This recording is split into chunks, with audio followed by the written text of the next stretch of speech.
It's no secret that the world right now is going through some really hard times. The COVID-19 pandemic has caused the majority of the world to go into lockdown, with people being stuck at home. This leaves a big problem with everyone trying to stay entertained without being able to go out, so people are turning to video games to pass the time.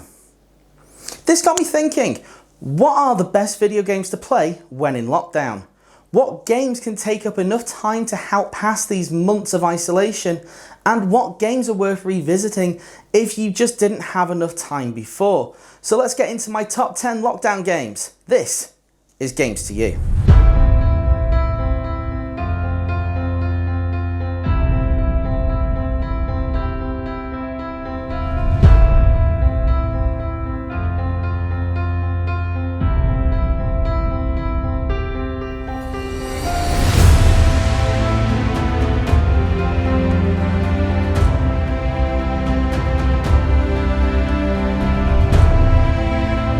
So let's start off with the obvious one. You don't need to spend any money to get Call of Duty Warzone. It's completely free and you don't need a copy of Modern Warfare to play. Warzone pits 150 players against each other in a battle royale as either singles or squads of 4. The map is simply huge, with diverse terrain from a quarry to a huge dam to a built-up city area, meaning every game feels completely different. There are also some things to work towards, with custom loadouts for your weapons, which you can obtain in the game through loadout drops, which can be bought with cash found on the map. This is quite a slow-paced battle royale game with plenty of time to think tactically about what you're going to do next until the end of the match, when it becomes a free-for-all to grab the win. The only real downside with this game is the sheer size of it. Just to download Warzone, you need to download the whole of Modern Warfare, which is 100 gigabytes, so you'll need to make sure you have enough space for this huge game.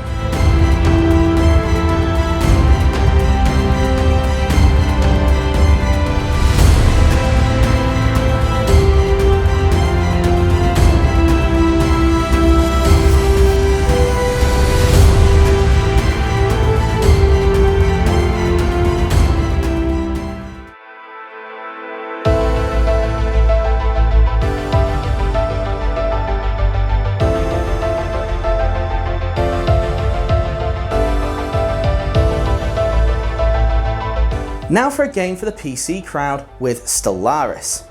Now this game is much more laid back, as it's a grand strategy sci-fi game. Basically, you create a species with a preference on what kind of planets you settle on and set out on your journey to conquer the galaxy. The best thing is you don't even have to go on the offensive, as you can use diplomacy to get yourself allies and even set up federations to take on the galaxy together. The game is absolutely stunning, by the way, with space battles looking spectacular, with lasers going in every direction and star systems looking stunning. Every game takes hours to complete, with each game also being completely different, with many ways to go about every single decision. The only bad part perhaps is that you need to at least buy the Apocalypse DLC to get the most out of this game. If you want to be completely up to date, then it's going to cost you a lot in DLC, but for me it's well worth it. This is a game that's very special.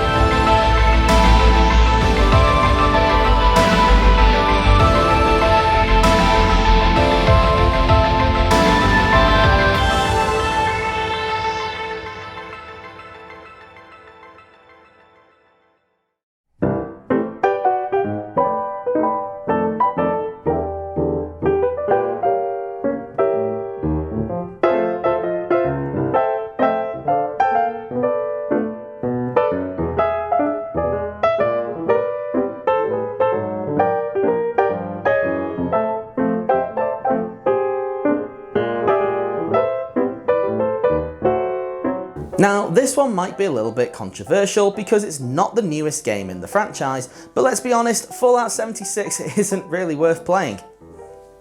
So with that being said, I can't make a list of games without mentioning a Fallout game, and this one is great in my opinion. Some people say the game isn't a true RPG anymore, as the shooting is simply too good and the dialogue trees aren't quite as detailed as in older games in the franchise, but yet the game remains really fun. The story is really good, with the moment of the Brotherhood of Steel showing up being one of the best moments in all of gaming in my opinion. All of the companions are pretty interesting too, with them varying from a pre-war detective to a news reporter, and they come with really interesting quests and have input into conversations which can be really fun. Overall, considering you can pick the game up now for very cheap, if you haven't tried it, it's well worth it. It could easily take like 60 to 80 hours to complete.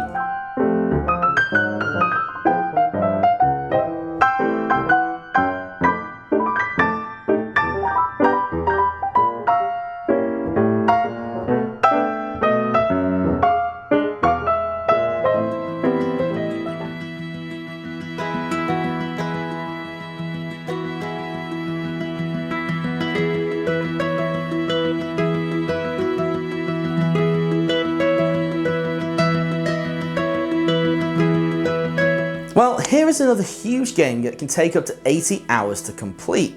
Assassin's Creed Odyssey is a beautiful game set in ancient Greece during the Peloponnesian Wars. You play as either Cassandra or Alexius, a Spartan who is thrown off a cliff as a child and left for dead. As an adult, you're a mercenary for hire and go around the Greek Isles trying to stitch your family back together, whilst also participating in a war between Athens and Sparta. Odyssey has a lot of RPG mechanics, such as leveling up for new abilities and weapons, as well as enemies who have levels depending on which area of the map they're in. One of the best parts of this game, of course, is the naval aspects, and it takes a lot from Black Flag. This means you have all the combat and maneuvering from that game, but instead of using pirate ships, you're in ancient boats, which makes it feel amazing. I really can't recommend this game enough, and a lot of people missed it because of Red Dead 2 coming out so close to it. If you haven't tried it, this is your best time to get it and give it a go.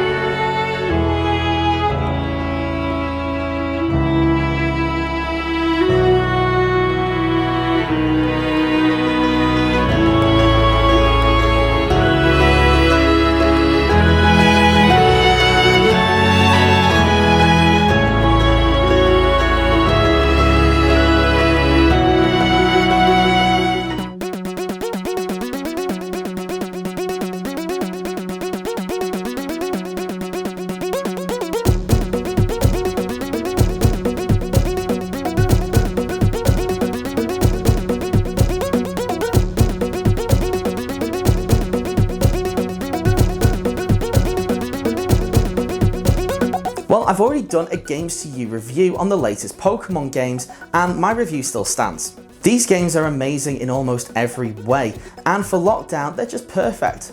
One of my main criticisms of these games is that they're too easy, but that might just become a plus point here. Because the games are nice and relaxing, mean that you can lie down on the sofa and just play for hours on end. The main story only takes just over 20 hours to complete, but you can do this with many different teams, so there are plenty of replayability here.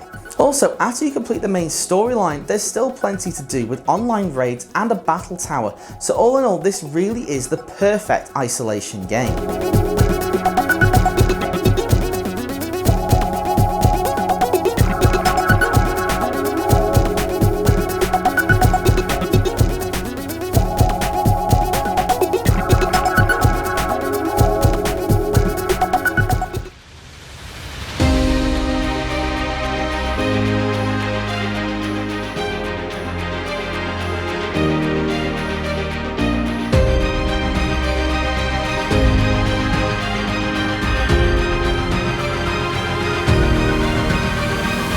So this is a game I really can't praise enough. In fact, after it came out, Insomniac, the developer, got bought by Sony, so are now a first-party developer. Basically, ever since the PS2, fans of the web-slinger were waiting for a game to match SpiderMan 2, but that wouldn't happen until 2018's Marvel's Spider-Man came out and floored every single fan that played it. For the first time in 15 years, we had proper web slinging, and for the first time ever, we had a brilliant original story for a Spidey game. Couple all of this with a Stan Lee cameo that's very emotional, some great story twists, and a really fun combat system, and you've got what in my opinion is a must play, not just in a lockdown, but anytime game. Love seeing you two together again. You always were my favorites.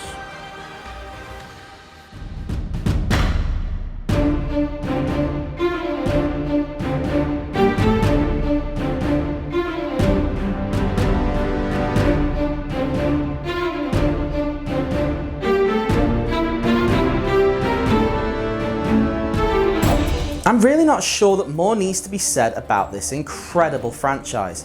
What Naughty Dog did with this franchise was quite simply amazing. From the first game, which is free as part of the Nathan Drake collection on Sony's Play at Home initiative by the way, to this, the fourth game in the franchise, they kept on improving everything from the graphics to even the core gameplay of climbing around and shooting. From a story and character standpoint, you get some amazing performances from the likes of Nolan North and Emily Rose as Drake and Elena to Troy Baker as Sam. You get to care about these characters as if you're watching them in a movie. The combat works great, exploration is both interesting and fun, and to top it all off, this game will blow you away consistently with the set pieces that are some of the best in all of gaming. The only downside to Uncharted 4 is its length. At only 16 hours to complete the story, it won't keep you entertained for long whilst you're stuck at home. But it could very well be the best 16 hours you spend at home.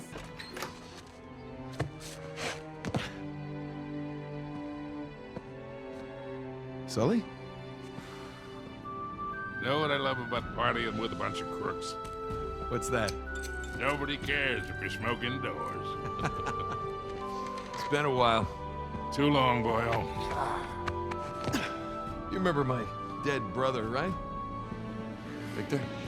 I'll be goddamned. 15 years. Yep.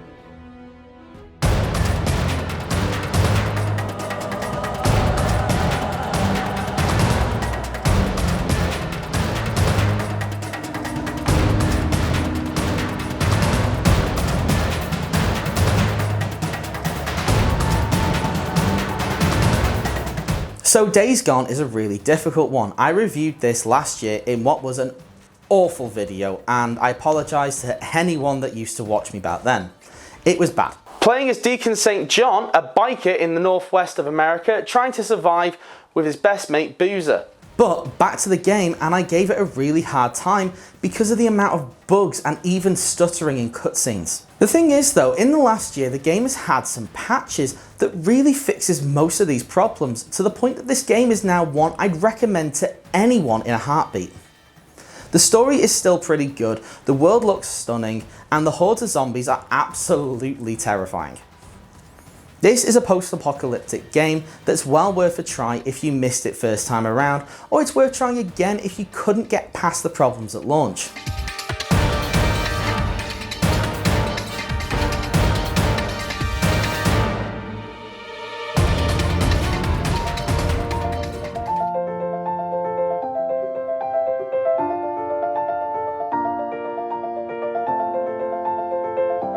Well, here is a game that split opinion when it came out. Death Stranding was a game people either loved or hated, and a lot of people simply didn't have time to complete its huge story. Well, this isn't really a problem now, so if you thought about trying the game, you have pretty much no excuse anymore. The world is absolutely huge, stunning, detailed and varied, with a story that's both complicated and intriguing too. The performances in this game are also amongst the very best in the history of all of gaming, with Norman Reedus leading the all-star cast. All in all, this is a game that's still worth giving a chance to, especially when you have so much time on your hands, because if you're into it, there's pretty much no other game like it.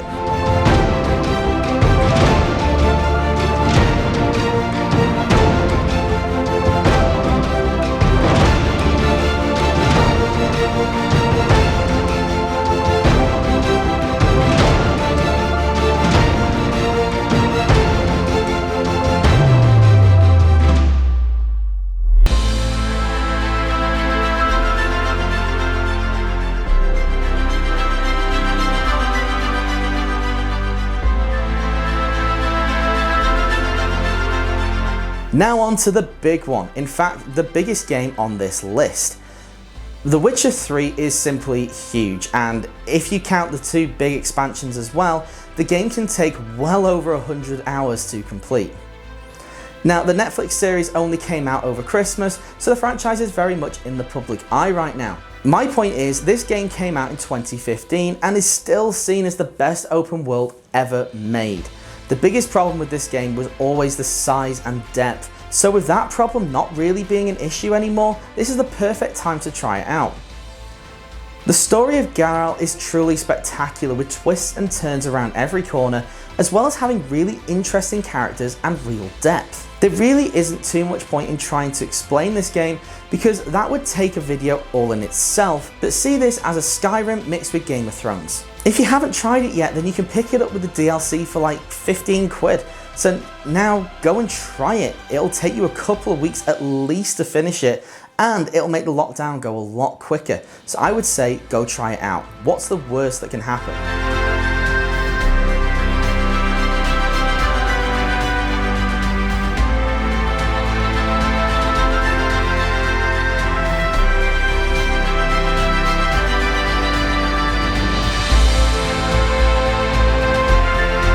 So that's my list of quarantine games. I could have included a lot more, but even just playing a couple of these will seriously help fight the boredom of not being able to go out and do anything at all. I can't say which games you should play, because some people wouldn't choose any of these, whereas some would choose all of them. I base this list on the games that I like, games that I think are worth playing, and games that don't have many problems at all in terms of game-breaking bugs or frustrating problems. The main thing I can close this video with though is please make sure that you stay at home, try and find a hobby to help you pass the time, and make sure your mental health is okay. I seriously believe that these games could help with that and get you through this really hard time. So to close out, I'll simply say stay safe, stay at home, and subscribe to Huntman Productions.